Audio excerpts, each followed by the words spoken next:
Welcome back to part 2 of our unexpected encounter.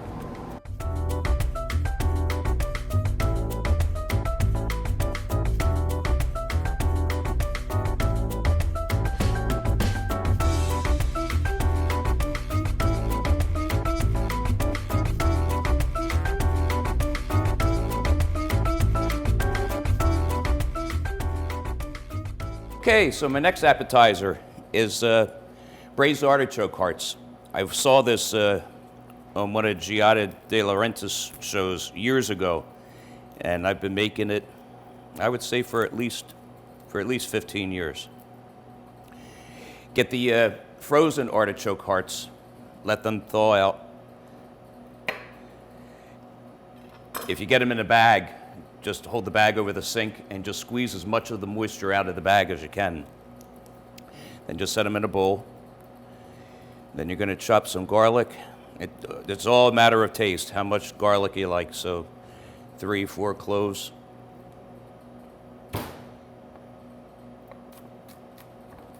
I'm not the fastest chopper. But you really want it minced.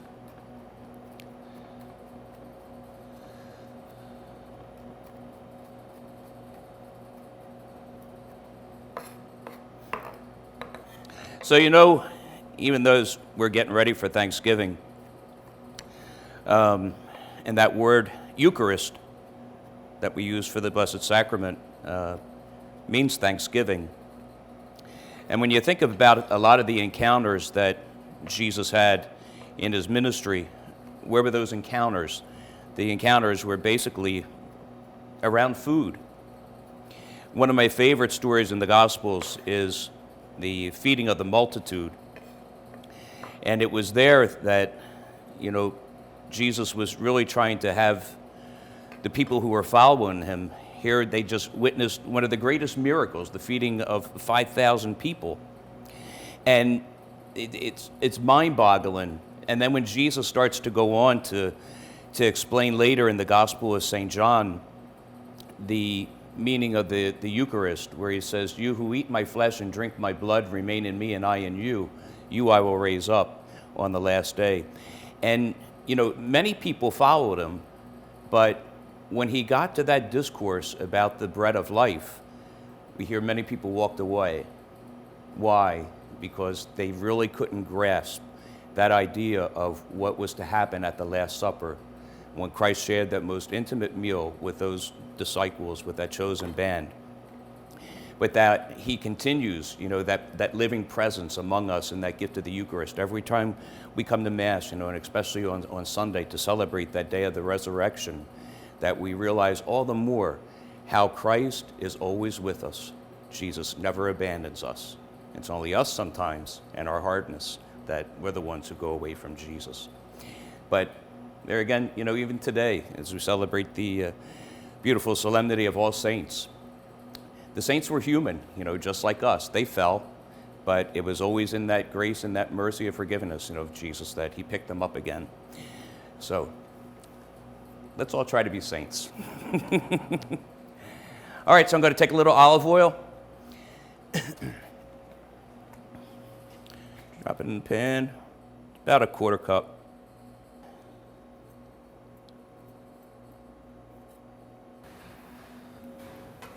Okay, so you brown the garlic. You don't want to burn it. Burnt garlic tastes terrible.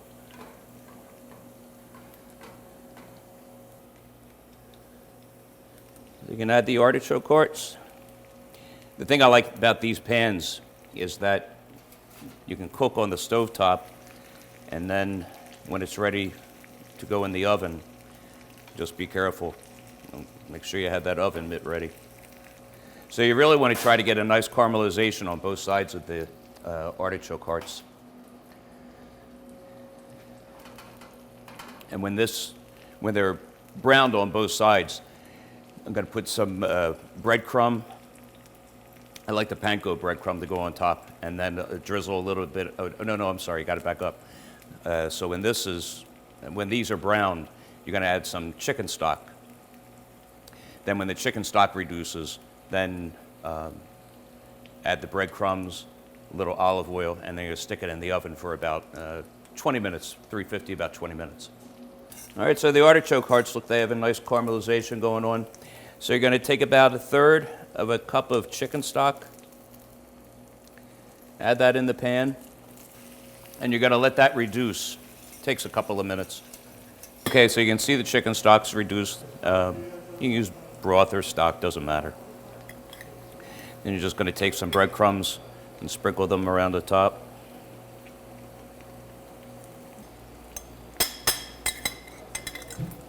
So now you take these and put them in the oven, 350, about 20 minutes.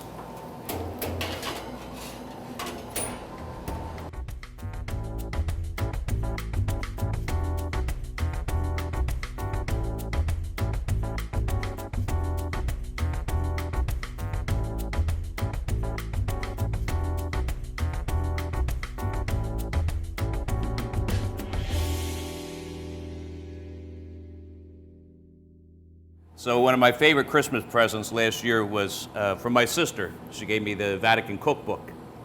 And I was looking through it this past summer, and I found a recipe for it was eggplant and mozzarella. And you know, during the summertime, the eggplants are beautiful, the tomatoes are beautiful. So this is a very simple recipe, and you could either use it for an appetizer or use it for a main course. So you're just taking some fresh thyme. I already have the mixture prepared, but I just wanted to show you.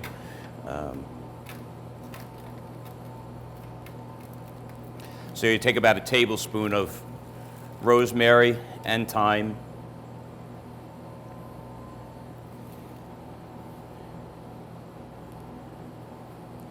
Again, this was to save time, so I actually made the dipping for the eggplant yesterday. It gives it a nice chance to marinate. And I put about 3 cloves of garlic in there also. You know, sometimes when recipes are written, especially European recipes, their oven temperatures are different. The measurements are often in metrics. So this is about probably the 5th time that I've made this, and I think I've gotten a pretty good combination. So it's the more herbs you use and that kind of things, it's just more flavor you're going to get from the olive oil coating. So remember what I said, I already had the garlic in there. It's about 2/3 of a cup of, 1/3 of a cup of olive oil in there. You're going to take your eggplant, already washed, and you're just going to cut it in about a 1/4 inch slice.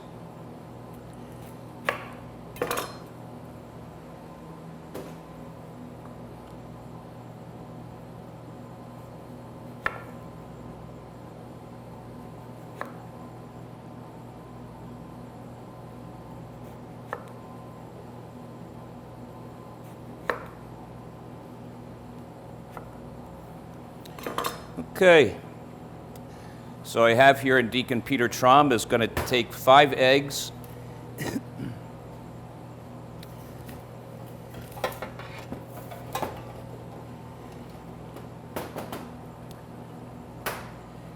And he's going to take about 3/4 of a cup of fresh Parmesan. And he's going to mix all that together.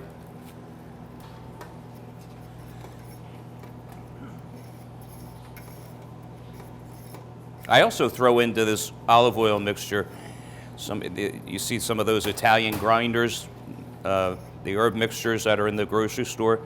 I also take some of that and give it a few twists in here with some salt and pepper. So we're just going to take the eggplant, dip it in the olive oil mixture, into flour, and then into the egg and cheese mixture.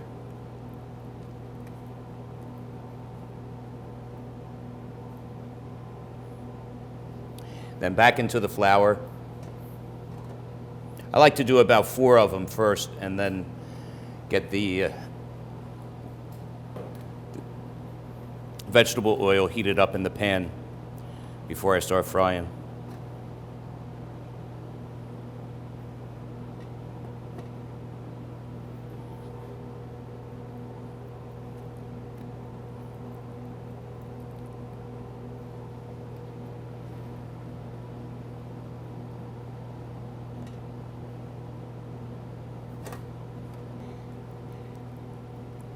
One of the Swiss guards who wrote this cookbook has a video on YouTube. Charlene asked me the other day how I started cooking, and I said in some of the rectories that I lived in, there wasn't a cook. So oftentimes we wound up going out for dinner, and when I say out to dinner, there wasn't fancy restaurants, it was mostly diners. Nothing that there's anything wrong with diners, but so that's when I started watching some cooking shows, and there was a lot of trial and error out there, let me tell you. Okay. So now I'm going to heat up some vegetable oil.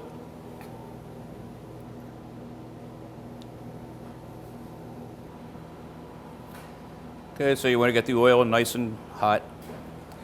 And you're just going to take the eggplant patties, drop them in the oil.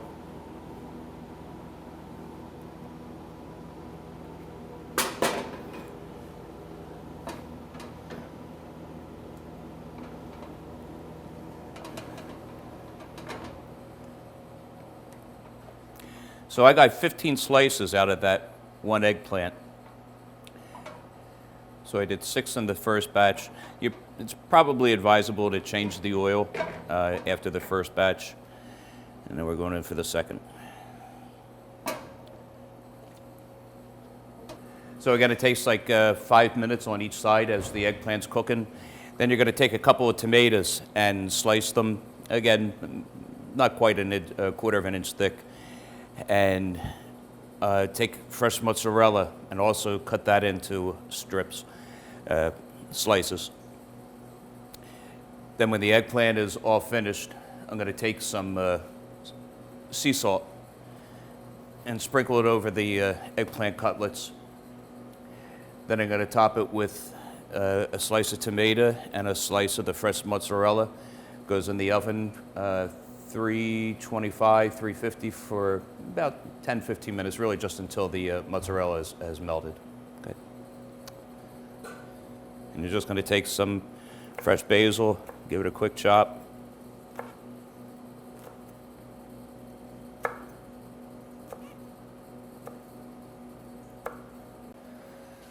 Okay, let's give a look. Nice.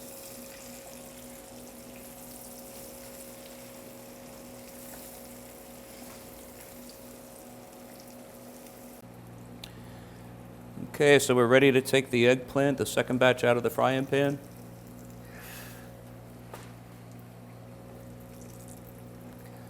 And I do recommend using vegetable oil. I guess you can use the light olive oil. Everybody has a personal preference, but I think the vegetable oil has a higher smoking point.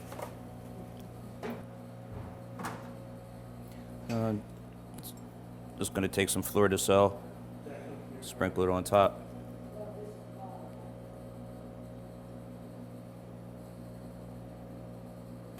Okay, so I just took a baking sheet, covered it with tin foil, and now we're going to take the eggplant,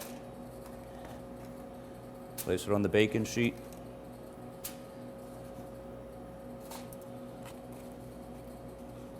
And hope that you have enough room.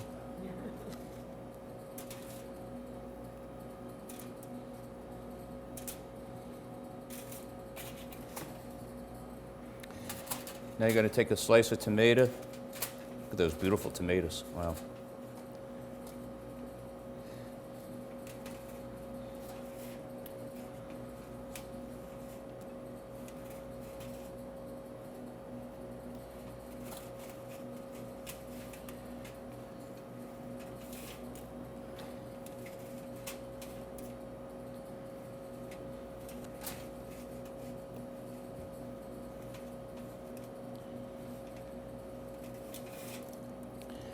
A slice of fresh mozzarella. Yeah.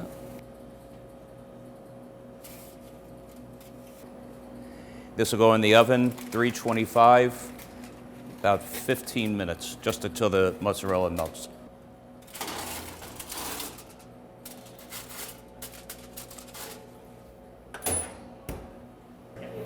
Okay, so the eggplant's ready to come out of the oven.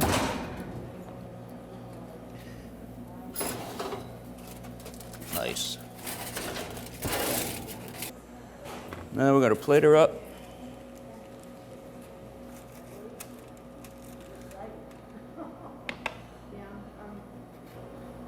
So just take some chopped basil, sprinkle it over the top, and there you have it. Like I said, this is really good as an appetizer, or if even for a dinner, for lunch, you're having company. It's a little intensive, but it really isn't. It's just, the biggest thing is just mixing the ingredients and having the patience to stand at the stove and watch everything carefully. So, yeah, get yourself a sous chef and somebody to do the dishes for you too. So happy Thanksgiving, everyone. God bless. Stay well. Braised artichoke hearts, eggplant mozzarella from the Vatican Cookbook, page 147. If you like any of the recipes, the links are in our description. And please like and subscribe to our YouTube channel.